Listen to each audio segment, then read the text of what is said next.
Bonsoir tout le monde et bienvenue dans cette aventure des contes de Noël des conteuses de Don Didier. Mon histoire se passe il y a longtemps, tout au début du monde. Dans un campement, tout au nord, près d'un beau lac, vivait une jeune femme du nom de Ava. Ava aimait beaucoup se promener sur le bord du lac et ramasser du bois que les vagues avaient ramené sur la plage. Et aussi parfois des bois de caribou, avec lesquels elle fabriquait des poupées pour les enfants. En se promenant, Ava aimait chanter et regarder les oiseaux dans le ciel qui faisaient des danses magnifiques. Un jour, qu'elle se promenait sur le bord du lac pour ramasser du bois de grève, elle s'est éloignée un peu plus que d'habitude du village. Et soudainement, elle s'est retrouvée encerclée par une brume épaisse, comme un nuage, si épais qu'elle ne voyait plus un pas devant elle. Alors elle s'est sentie complètement perdue. Elle s'est assise là, complètement désespérée, et s'est mise à pleurer. Tout à coup, des pas tout près d'elle, qui se rapprochent, une silhouette, et puis le visage d'un homme. Quand l'homme se met à parler d'une voix douce, Ava est tout de suite rassurée. « Qui es-tu ? Je suis Ava. J'habite dans un village près du lac et je me suis perdue. Moi, je suis Katak. J'habite avec mes 2 frères un peu plus loin, dans une tente. Viens. » Alors il l'emmène et elle arrive près une tente d'été qui est recouverte avec des peaux de caribou. Elle s'installe près du feu et là, Katak lui prépare quelque chose à manger. Il lui donne un peu de bouillon, de la viande de caribou et quelques baies sauvages. Après ce repas, Ava se sent bien. Katak s'assied près d'elle et ensemble, ils regardent le feu et les reflets des flammes sur les toiles de la tente. Quand les 2 frères de Katak reviennent de la chasse, ils sont bien étonnés de voir une jeune femme auprès de leur frère. Le premier dit « Qui est-elle » Le deuxième « Mais comment est-elle arrivée là ?» Alors Katak leur explique « Ava est une jeune fille qui vient d'un village voisin. Elle s'est perdue. Alors je lui ai proposé de rester avec nous pour la nuit. Elle s'en ira demain matin. » Les 3 frères étaient de vaillants chasseurs de caribous. Ils arpentaient les plaines bien au-delà du lac pour chasser. Ce soir, avant d'aller dormir, ils décidèrent de faire un rituel pour que la chasse du lendemain soit fructueuse. Alors, pour se préparer, d'abord, ils prennent un masque de caribou. Et puis, ils mettent des bottes et un manteau en peau de caribou. Ensuite, pour s'entraîner dans la danse, ils sortent le grand tambour pour appeler les esprits, pour que la chasse soit bonne. Et ils se mettent à chanter et à danser des paroles magiques au son du tambour.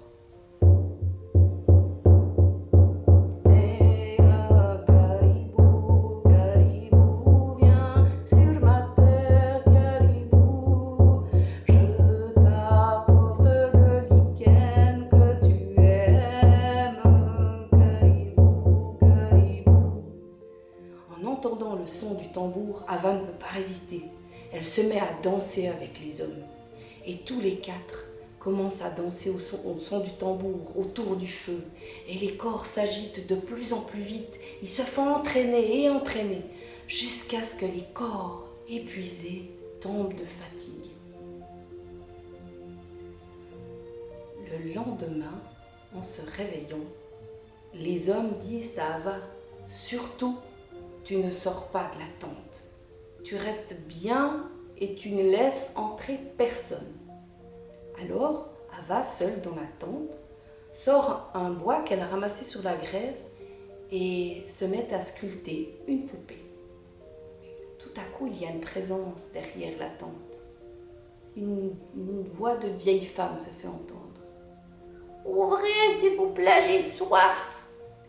Ava dit « Je ne peux pas ouvrir, c'est la tente de Katak et de ses frères.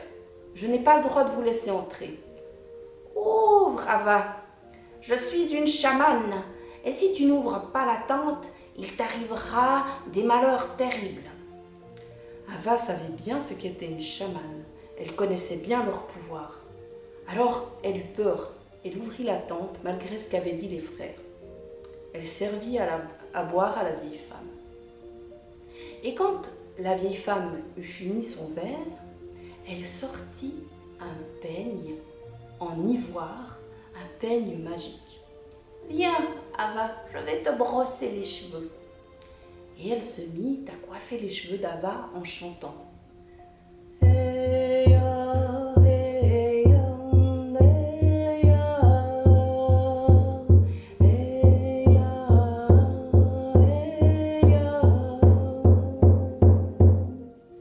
Ava n'avait jamais entendu une telle mélodie.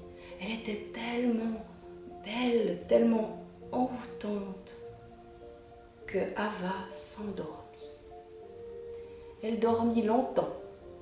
À son réveil, la vieille femme n'était plus là. Et elle se sentit bizarre, transformée. Sur sa tête, il y avait des bois. Ses pieds s'étaient allongés. Il y avait des sabots à la place de ses mains et de ses pieds. Et sur son dos, de la fourrure. Ava était devenue un caribou. Le caribou s'enfuit par la porte de la tente pour s'en aller dans les plaines rejoindre les autres caribous de la plaine. Quand les chasseurs revinrent, ils furent étonnés de ne pas voir Ava. Et surtout Katak, il était très déçu. Cette femme qui était arrivée vers lui avec la brume, il en était tombé fou amoureux. Il avait pensé à elle durant toute sa chasse. Alors le soir, quand il s'endormit, dans ses rêves, sa grand-mère vint le visiter. Sa grand-mère, c'était une grand-mère pas comme les autres, c'était une chamane. Elle avait de grands pouvoirs durant sa vie. Elle lui dit « Katak, je sais où est partie Ava.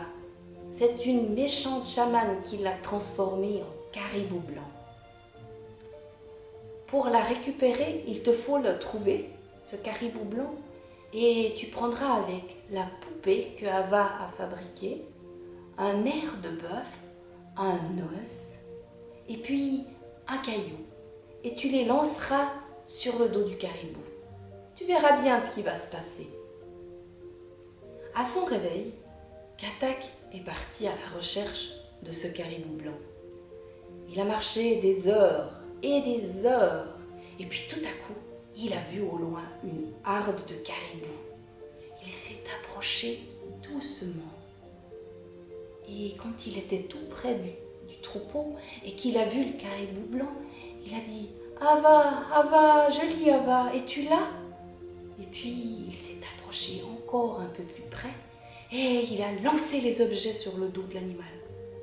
Aussitôt, le caribou s'est transformé en une femme, Ava. Il l'emmena dans sa tente et ils ne se quittèrent plus. Et les deux frères de Katak construisirent une tente un peu plus loin pour laisser les deux amoureux.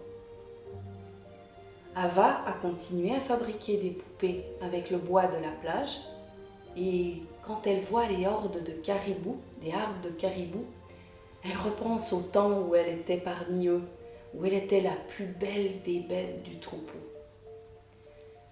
Et depuis ce temps-là, les chasseurs, quand ils voient un caribou blanc, ils lui prêtent beaucoup d'égards et ne le tuent plus, car ils pensent que peut-être c'est un caribou enchanté.